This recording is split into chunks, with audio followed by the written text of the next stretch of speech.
I wonder if the four of us can just take a moment to get to know one another, and then we can dive into talking about your writing questions and what you're working on. Can we just take some time for each of you to introduce yourselves? And if you want to say a few words about your project or just what you're interested in talking about today, that would be great. Who would like to start? Not me. Go ahead, Luna. I see. Okay, great. I see. Four of us can just take I'm happy to go, but I'm a talker. I'm Luna. Nice to meet you all. So I'm a comedian primarily. I've written articles for certain websites. I've written plays. I think, what I'm wrestling with, the big question. One, I just want to kind of sit and learn and listen from all of you, especially you, Dani, as a writer. I feel like I'm a baby writer. But it's figuring out how to focus and pick my next project, because I feel like there's a lot of little ideas that are floating around in my head where I see things, but I don't know. That's kind of what I'm sitting with. But good to meet you. I think that's a really important question. Like, how do you figure out what to work on next? That's great. And you're not a baby writer. I've heard your sets before. But it's really interesting because I think this is like a form of writing. I don't think people take like performance art seriously enough as like a, as with writing being the foundational piece of it. It's not just all charisma and like delivery, right? It's like you have to have material that you actually think through and write out first. Okay, great. Thank you, Luna. I'll say something. I'm Roger Collins. I'm a retired professor from the University of Cincinnati, and I started writing creative writing toward the end of my professional tenure with the university, and I've written mostly short stories, but I've also begun to write stage plays, and I'm a member of the Cincinnati Playwrights Initiative, so I've had a number of the plays read, and I've had several produced. And I say that to say there were 1 minute, 10-minute, 1 act and 2 act plays.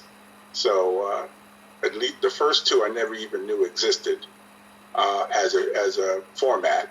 But so I'm learning. My big project now, I finished a novel, science fiction novel, and I'm looking for agents. And at this point, I think I'm just looking to self-publish. Okay.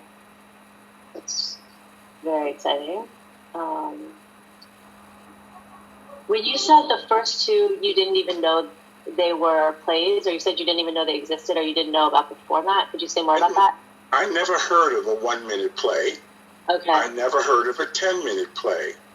Mm-hmm. But one of the adventures for me to involve myself with playwriting was to learn stuff. So, I learned about these other formats, and they have an annual 1 minute play festival here in Cincinnati that I've been in for the last 4 years.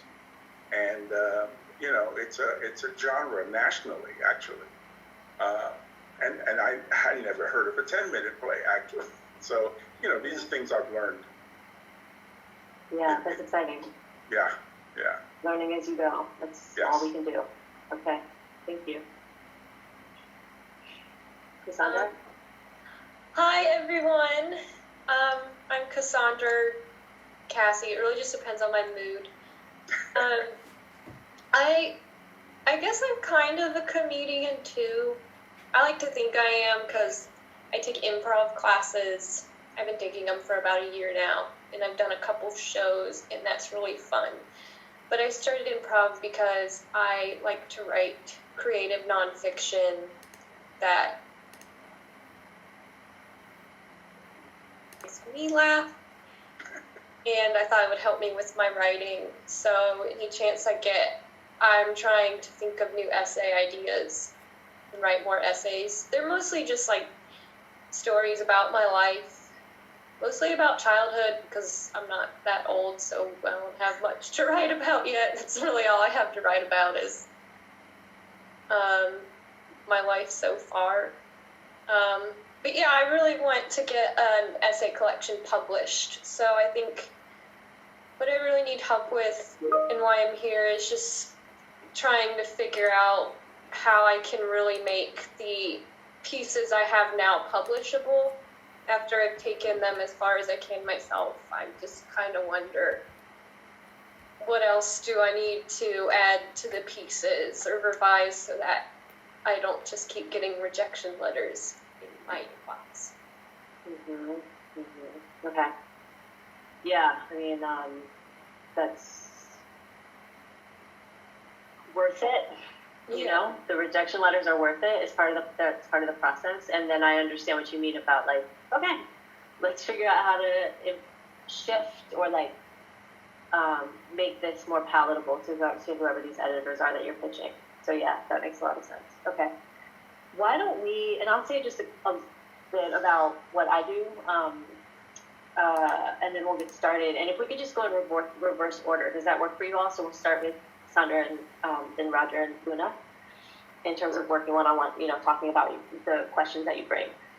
So it's fascinating to have you all in this conversation because you all are much more creative than I am, which is to say that, you know, so we have like science fiction, novel, plays, comedy, humorous essays. I'm a journalist, and what that means is that what I write is really driven by the interviews that I do with other people.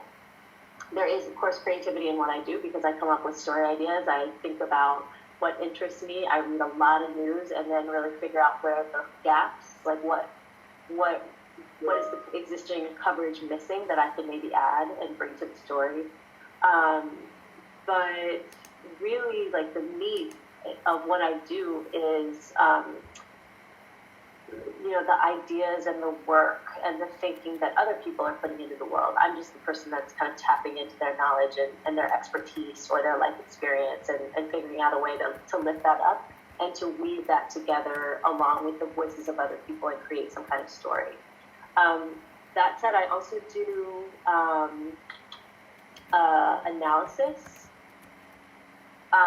meaning that, you know, it's not all, like, I have worked in newspapers. I've been a newspaper reporter where it's very much the who, what, where, how, why.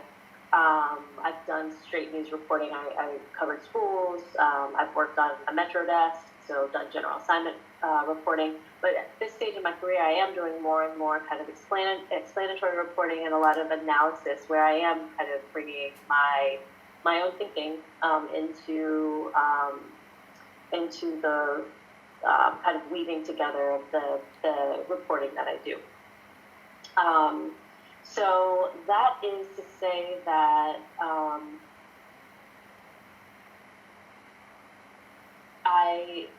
I think writing is writing to a certain extent. Like I think thinking about process and thinking about ideas and generating ideas and like how to structure what we have once we have our material.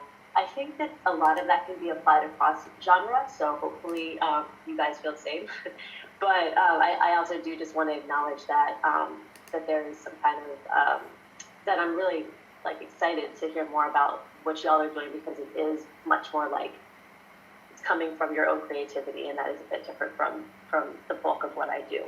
I think someone else is going to join us, and if they are, please just jump on in and we'll greet you once you get there. Yeah, I see you, Liz. Okay. Yeah. Okay. All right. So, is there anything else that I want to say about that? It might also be the case that I could know of resources. Like, I'm not the best person to speak to something, but maybe I can direct you to a resource that better fits the genre that you're working in. All right, Cassandra, let's get started with you. So I think you said in your emails you're like inspired by David Sedaris, and you mentioned a couple writers who I like a lot. Say more about what you're working on and what you're hoping for. Well, I really like Sam Irby. She makes me laugh, and David Sedaris makes me laugh, and Well, my goal is just to get a book published so I can make other people laugh too. Yeah. I guess that's my biggest goal is I want to make other people laugh, and I want to like maybe brighten their day with my stories. Yeah. I mean, everybody wants to be on the New York Times bestseller list, so I mean, I don't want to sound cliche and be like, yeah, I want to be the next David Sedaris and be able to tour the world like him. Like, I at least want to be able to make people laugh. And, Yeah. hopefully, maybe get some essays published to build a platform and attract agents before I have a book proposal. Okay. Do you have you published an essay in this style that you want to work in? Gotten 2 published in Points and Case, which mainly has like satire type pieces, and they don't pay writers. So one of my other goals is maybe get pieces published in publications that pay. Real. Okay, get paid as a goal is like worth saying outright because it's not easy. Yeah. Okay. And so, do you find that for those 2 that you got published, what was your process like with those? Did you have readers? What was your editing process like before you got those pieces published? So did you have people who read those pieces before you submitted them to the editor? Yeah, I feel like those pieces were more successful than my other ones because I actually had a couple people read it and tell me, like, this is good, but it's missing, like, one thing. And then I added that thing, and then it got published. Okay. So, well, I had my old boss read it because I thought she was really good at the feedback she gave. I just came here because I didn't want to be like, hey, read everything I ever wrote. Yeah, I got you. And what kind of feedback did you get from the editor who eventually ran your pieces? Was it the same editor for both pieces? Yeah. In one of the pieces, they're like, this is good, just delete this one paragraph where it kind of veers off topic. And then it's Did you agree with that feedback? Yeah, because it's the same feedback I got from one of my beta readers. Okay. And I kind of just held that paragraph too dearly. Yeah. They'd say, like, kill your babies and drown your kittens. Have you ever heard that? Yeah. Yeah. I don't love that language, but it's often true. Like, we can be so precious about these certain sentences or paragraphs. We just form this kind of attachment to it, but that's why it's important to give our work to other people so they can tell us that it's not really necessary. What are your dream publications? Like you said, well, everybody wants to be on the New York Times bestseller list, which, it would be nice. So you eventually want to write a book of essays, but when you think about getting individual essays published, where are your dream spots? Well, I've tried some, like, kind of newsy outlets that also take personal essays, like Slate and Salon, Dame, Fox. And then I kind of moved towards the creative nonfiction journals like Brevity and Hippocampus because I thought maybe this isn't a newsy piece. Maybe I should go the creative nonfiction route. Yeah. Do you are you active on social media? I do Twitter. You're on Twitter. Okay. And do you are you on Twitter using your writerly voice? Like, are you being funny? Are you kind of like commenting on news do you feel like you're using the voice and the persona that you inhabit as a writer when you're on Twitter? I think occasionally, Mostly it's also my work Twitter, so I like tweeting like pieces going on the website, and like I'll think things that I think is a good like commentary, like my commentary on the news, but I don't always tweet those things just because I'm also the face of a magazine, and you want to keep your job. Yeah, right. I don't want anyone to be like, you're inappropriately tweeting about this. Are you tweeting on your work's handle? No, it's my name. It's just in my bio. It says where I work, and okay. I feel that all the time. Yeah. Yeah.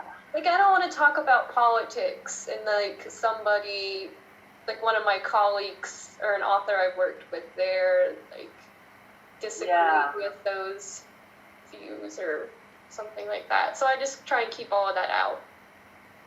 It's tricky. Let's come back to that because, so I am not great on social media, especially not on Twitter. I am on Twitter, but I'm not like this personality on Twitter at all. I'm like, hey, this is something I wrote. Here's a link to it. Like, I like retweet links a lot. But I think that, especially for the kind of like personal essays that you want to write or that you are writing, I kind of feel like developing your voice and like letting that voice shine on a social media platform, especially Twitter, because it's the word platform. And not only is it the word platform, but it's like, it's like the journalism. It's like where journalists are. It's like where the big public conversation is happening. I think that it could be really worth your while to get your voice out there in a public way and frequently, because I know a lot of people they build their name and their reputation, and they become better known to certain editors, and they can start to be approached to write things because they become known via Twitter.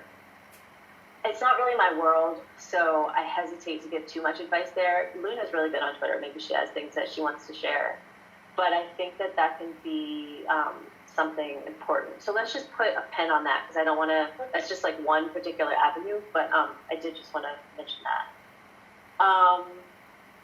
What happened when you pitched like Dame, you mentioned Dame, Slate, Salon. Radio. Did you get a response? No response. Radio what? Oh, radio silence, okay. Okay, so one of the things that I would want to talk about and have you think about is like what your pitches look like. Do you feel confident that you, how did you write your pitch? What did your pitch say?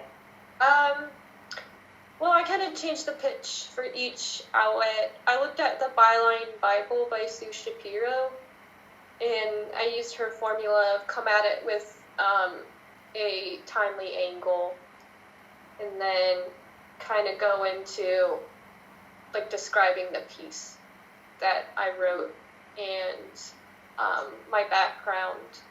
And I always submit on spec because I feel like most personal essays, you probably have to sell them on spec. So I attach it and then paste it in the document. And I also had somebody read it first to be like, is this a good pitch or do I sound like a crazy person? And she's like, no, this is a good pitch.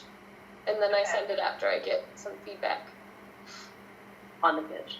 Yeah, I mean, the thing about what you're doing is, sometimes people will suggest that you share the top, that a big part of your pitch is the top of the story, like is maybe your lead.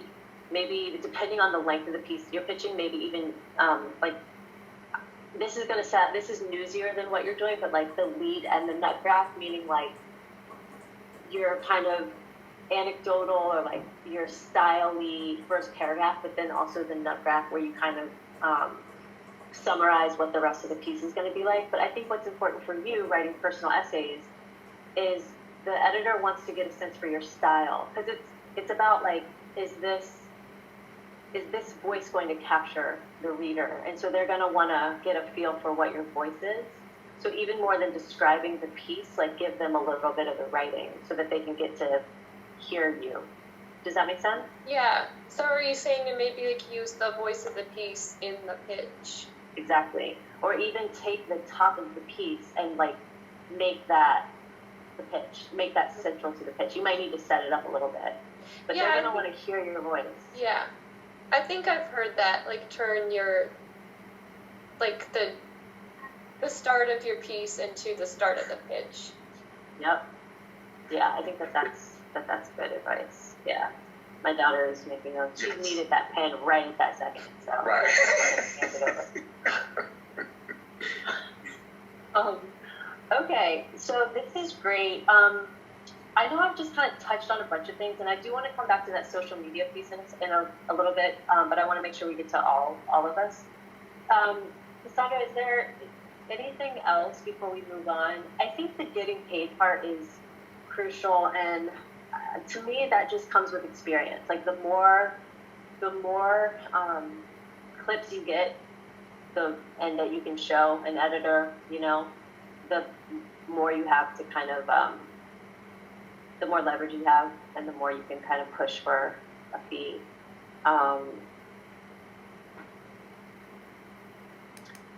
And I also think that's a reason for, so you were saying when you pitch, you'll attach the whole piece initially.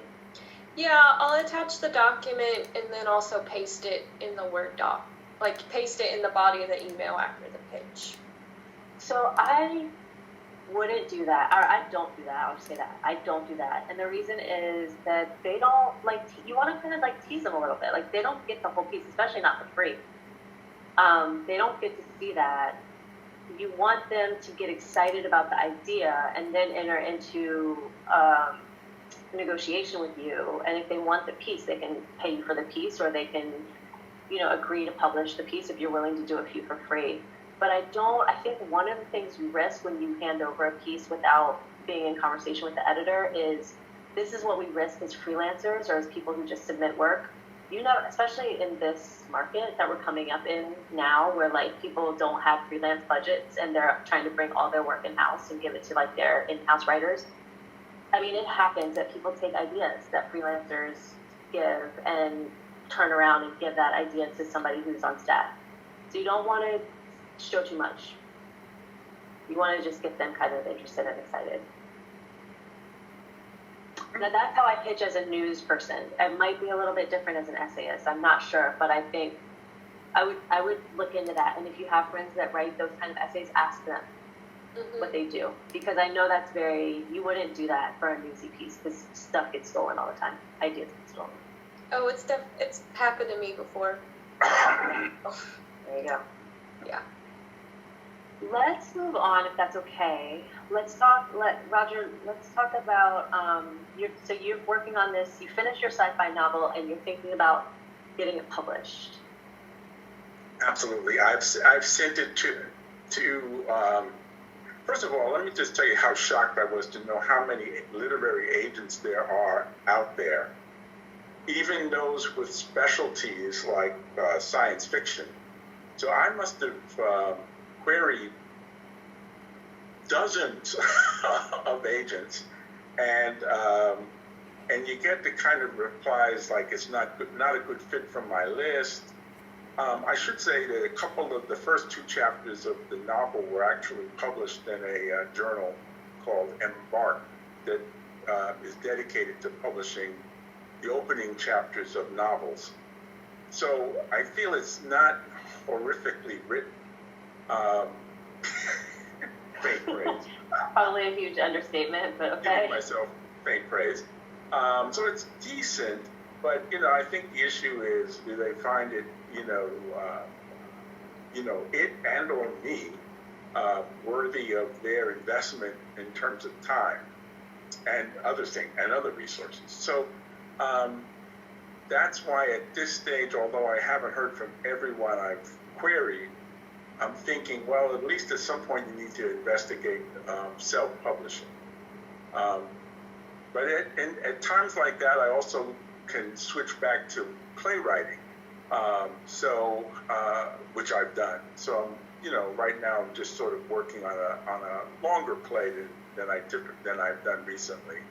So anyway, that's just to, so that alleviates some of the tension of just sitting around waiting for someone to say yes.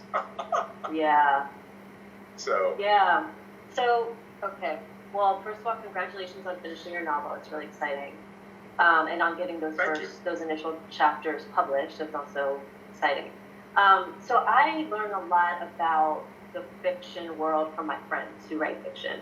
And one of the things that they all talk about is the importance of workshops, writing workshops. And I wonder if that's something that you thought about. So I have a friend who did Clarion. Have you heard of Clarion, the science fiction workshop? Oh, yeah. Yeah. No, I have done those. I've done some, not Clarion, which is like they have an East and a West Coast version. That's pretty major. Have not done Clarion. I've done Sewanee in Tennessee. Oh, that's great. Yeah. And so that was a good experience. Yeah. That was for playwriting, actually. Right. Okay. So anyway, what I learned from them about the importance of doing that is, and I guess I could see this like in my life, it was journalism school. Going to journalism school, you go for the support, like to sharpen your craft, but more than anything, you go for the community and to meet people in the business. Yeah. Because that's then how you get published. That's how you meet agents. That's how you learn about the publishing industry. That's how you begin to have peers who are kind of, are growing along with you, and maybe they have an agent, and they introduce you to their agent. And so, yeah, it's great that you did Sewanee, and I would encourage you. Yeah, that's a great point, because I really haven't thought about doing any of that recently. But yeah, I do know that, when you do that, there are agents that you meet. In fact, many agents ask if they've met you at one of these conferences. They want you to indicate that you've talked with them, and that gives you a leg up on the submission. That's a great point. So again, I wrote a book that came out last year, and this has kind of put me in a world that's very different from my world as a journalist, because I was invited to go to the Bay Area Book Festival this time last year. That's not a world that I'm very familiar with, but you start to see how important those environments are, particularly for like fiction writers and creative nonfiction writers.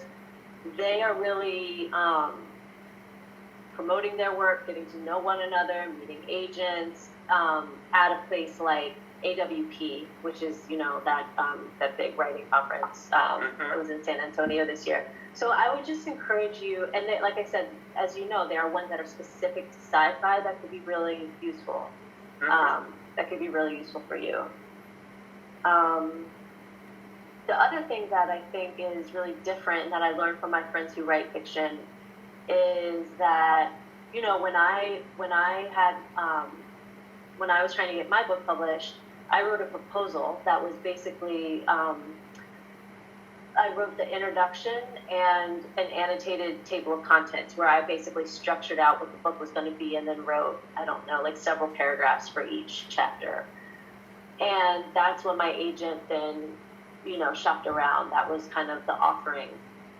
And it wasn't until I got the deal that then I started actually writing the book. Whereas fiction writers, my understanding is you write the whole book. And then which just seems like the stakes are so high, because you write the whole thing and then you're shopping it out and you're getting either a yes or a no, as opposed to someone saying like, I really like the idea here, let me work with you. Like, I'm willing to work with you through this process. So I say that just to say it's very different from what my experience in publishing has been, and it feels, in some ways, I really admire fiction writers, because you have to just believe in your project so much. It has to really speak to your heart. It has to be something that you're just willing to do for the love of it, because you're pouring all this effort into something without ever even knowing whether it's going to sell.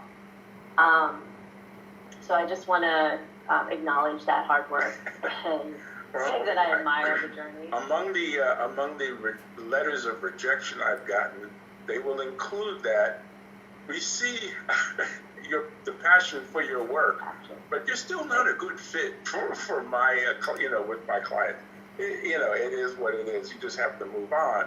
But that they do, and some do it. They always want a full synopsis. They want to know you've come to the end, and they want to see what it is. But they don't always want the entire manuscript. They want, five. It is as few as 5 pages, 5, 10, 20, whatever. But but they're not interested usually in. Okay. One person asked for the whole manuscript, and then they decided that it wasn't a right fit for them. So. And what have you learned about self-publishing? And do you feel ready to go that route, or are you going to shop it around a bit more before you make that decision?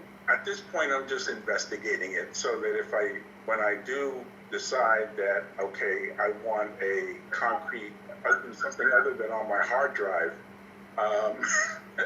then I'll pursue it more seriously. But right now, it's just getting information about it.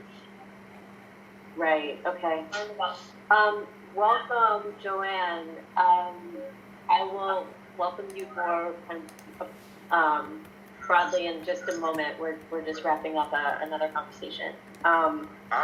Yeah, I mean, I wish I had more to share about self-publishing. I don't know that much about it. Again, it's a labor of love, right? Yeah.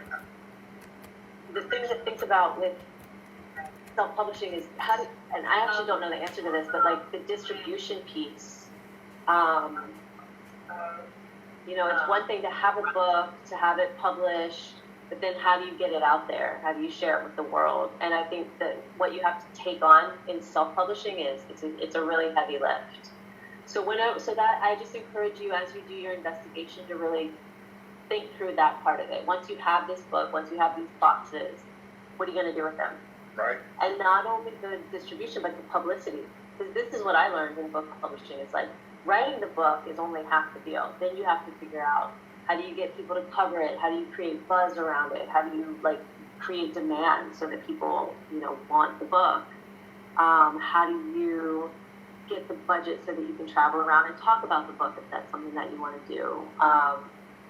We were talking about these writing conferences and that kind of thing. Especially once you have a book, you'll have something in hand that you want to be able to take to these places. So just thinking through the whole piece of after the book is, various drafts and it's finished, how are you going to share it with the world?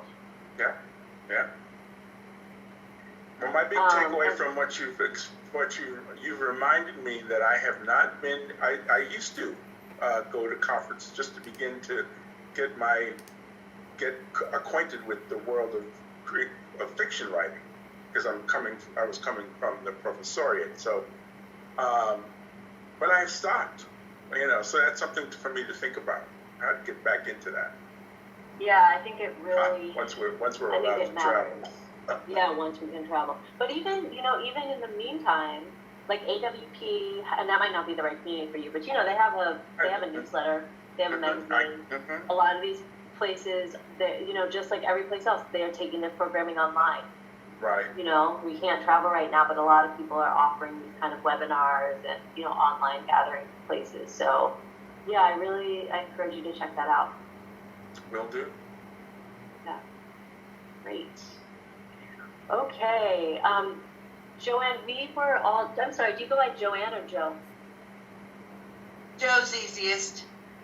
Joe? Okay. Well, welcome. We're glad that you joined.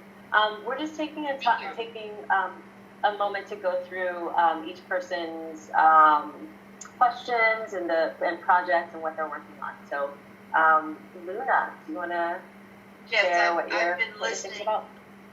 Oh, okay. I've been listening, but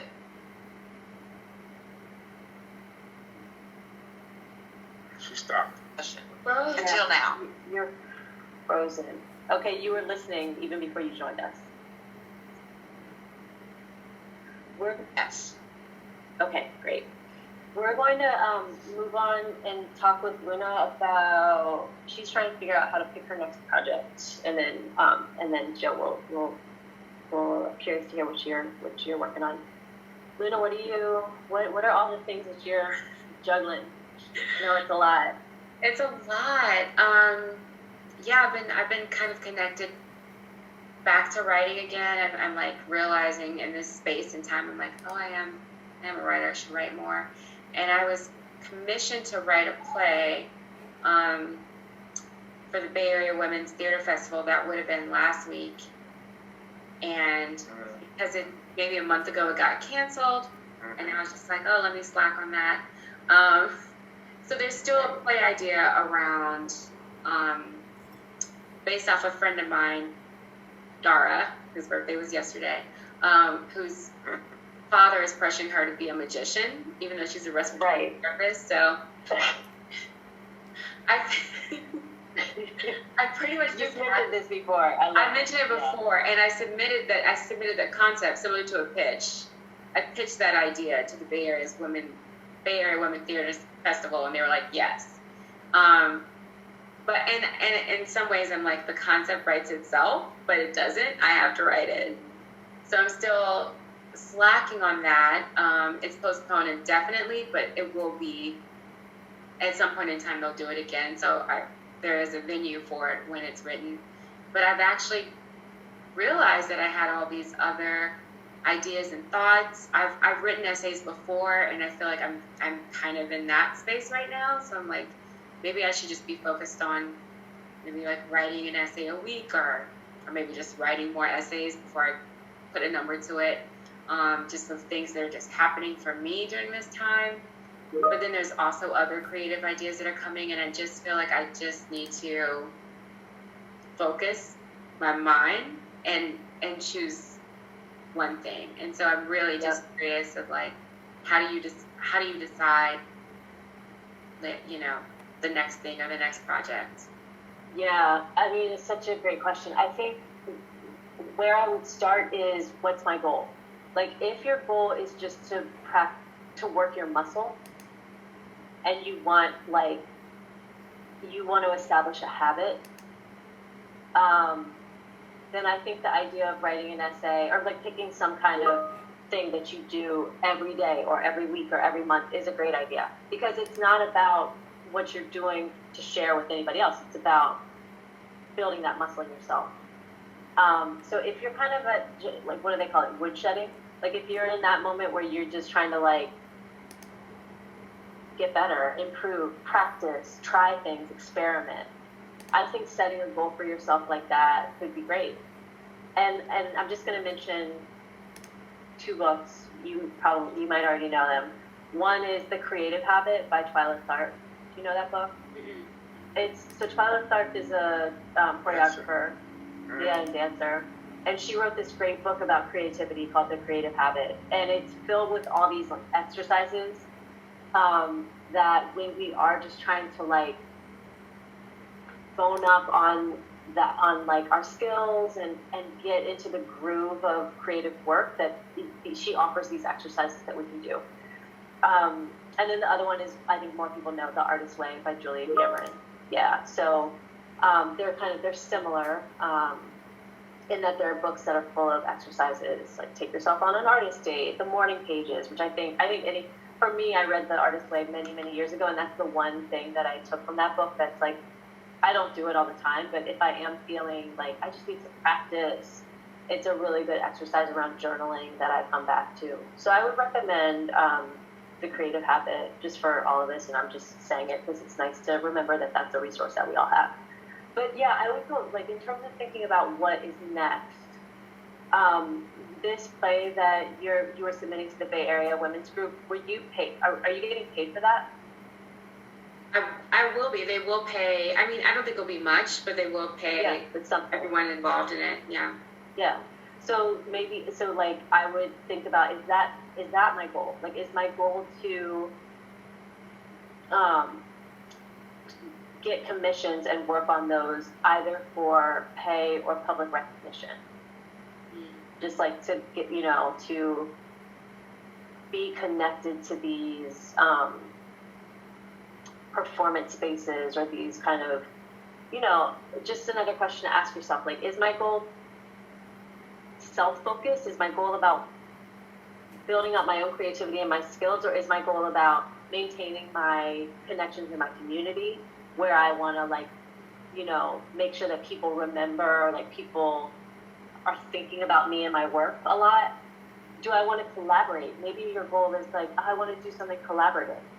Like I feel drawn to that a lot right now because we are, at home and we're practicing social distancing and my work is already very solitary. And I'm like, maybe I should collaborate on something with someone, a reporting project with someone, just to feel less lonely in the work and like to learn from them,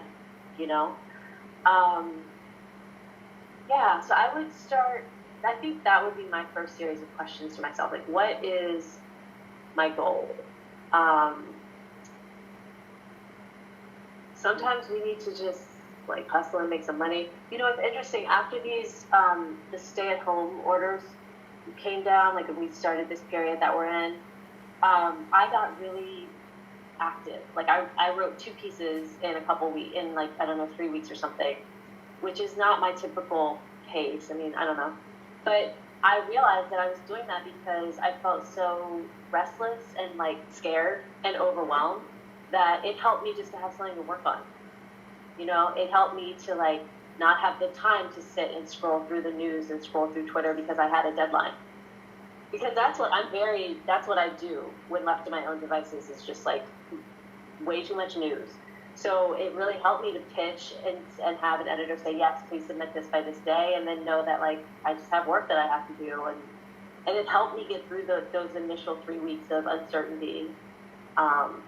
So yeah, I encourage you to just like think about what you need.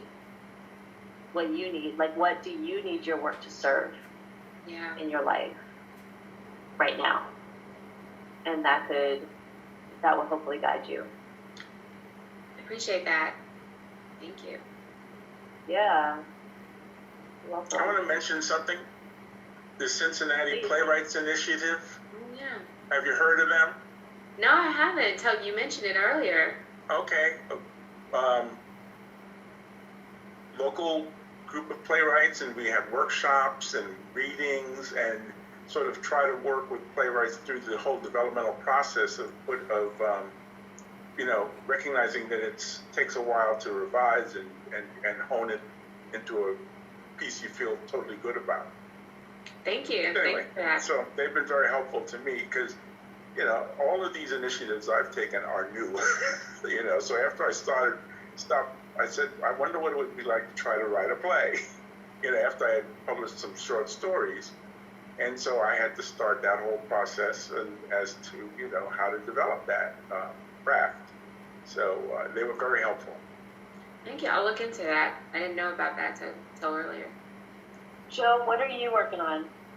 Okay, so I am a nurse midwife, and this is a nonfiction work. It's actually a combination of chapters and letters to a fictional childbearing woman. So it's interspersed. I won't give you working titles. I'll just give you, rough descriptions. It starts with,